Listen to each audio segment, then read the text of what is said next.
Para el inversor monofásico se toma en cuenta el circuito propuesto por el profesor. Esto sería lo más cercano a la realidad en un inversor monofásico. Por una parte tenemos aislada la parte de control de la parte de potencia.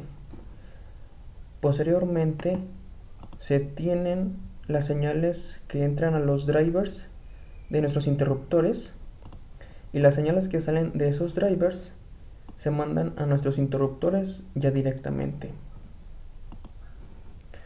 Nuestra carga es una resistencia de 100 ohms. Al correr la simulación con este circuito, surgen problemas en Proteus, por lo que se eligió una alternativa a este circuito. Antes de pasar a este circuito se hablará acerca de otro detalle con la implementación de la banda muerta. La fórmula propuesta en el datasheet establece que se multiplica 4 veces el periodo del oscilador por lo que se tiene en el registro SCP-1DEL.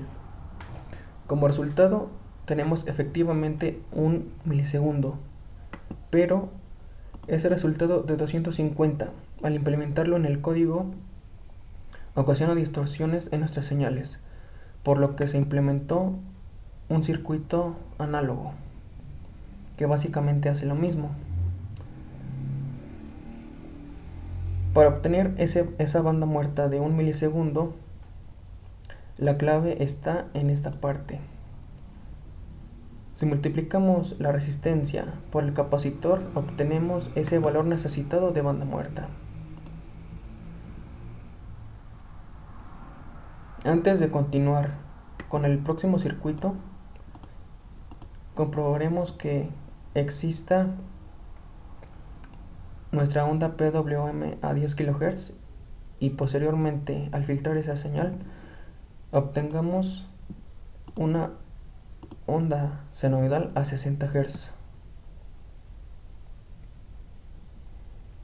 Ahí lo podemos ver cómo oscilan.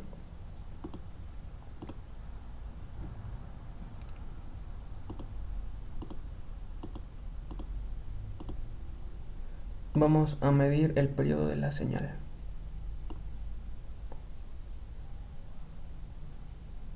Es de 104 microsegundos, muy cercano a la que necesitamos, que serían 100 microsegundos para la señal a 10 kHz y para la señal senoidal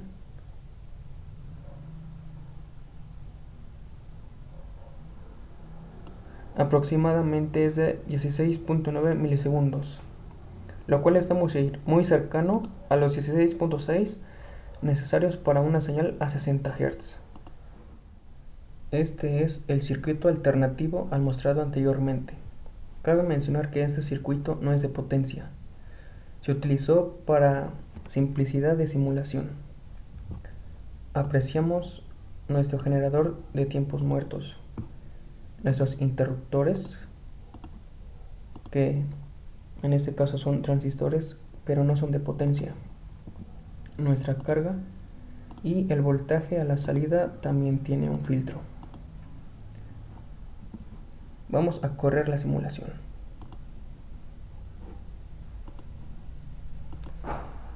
En esta parte se adelantará el video, ya que la simulación también toma su tiempo.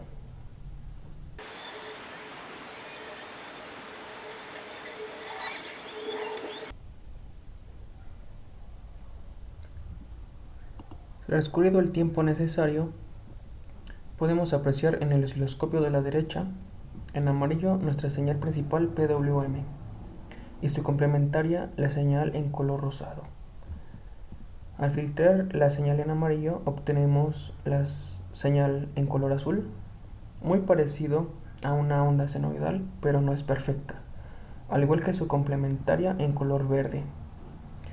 Mientras que en el osciloscopio del lado izquierdo tenemos el voltaje a la salida aplicado a nuestra carga, que es una resistencia de 100 ohms. Tampoco es una onda senoidal pura, pero se asemeja mucho. Para la parte del inversor trifásico fue realizado en MATLAB. Considerando el circuito visto en clase, tenemos la fuente de 100 volts y los subsistemas de control que conmutan a los interruptores. En este caso, esta misma estructura se repite para los otros tres subsistemas de control. Como vemos, tenemos nuestra señal modulada y la señal portadora. Posteriormente se hace una comparación y dichas señales se envían a la salida.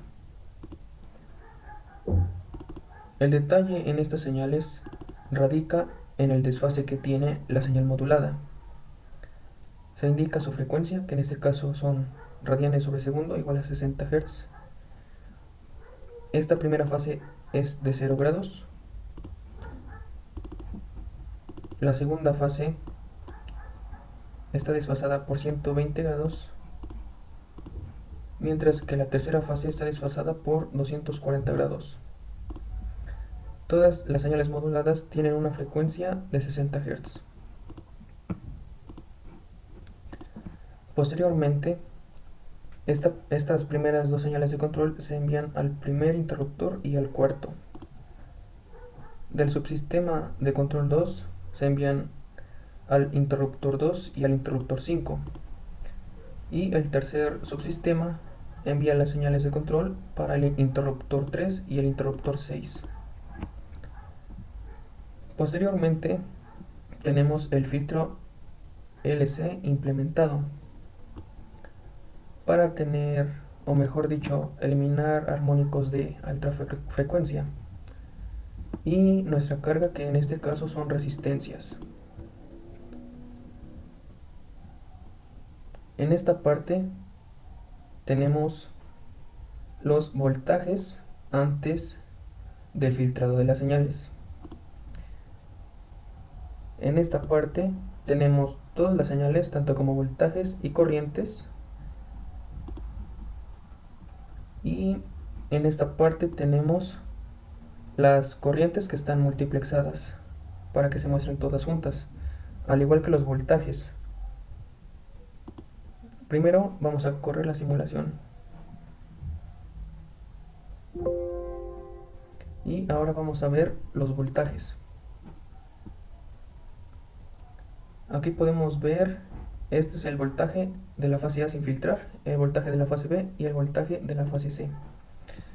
En esta gráfica de la parte inferior podemos ver los tres voltajes en una sola gráfica, viendo que con el filtro aplicado se están eliminando gran parte de las distorsiones o armónicos de alta frecuencia.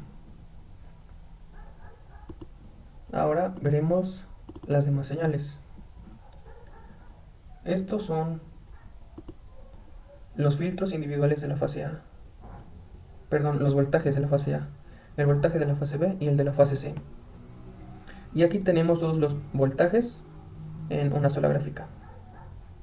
Aquí tenemos el voltaje de entrada, que siempre es constante, que proviene de nuestra fuente de DC. Aquí tenemos la corriente de entrada. Podemos ver que es muy irregular. En esta parte tenemos el voltaje de salida antes del filtro.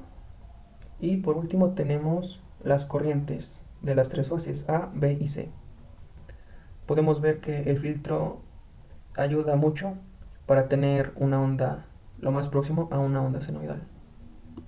Y pues de esa manera es como tenemos un inversor trifásico.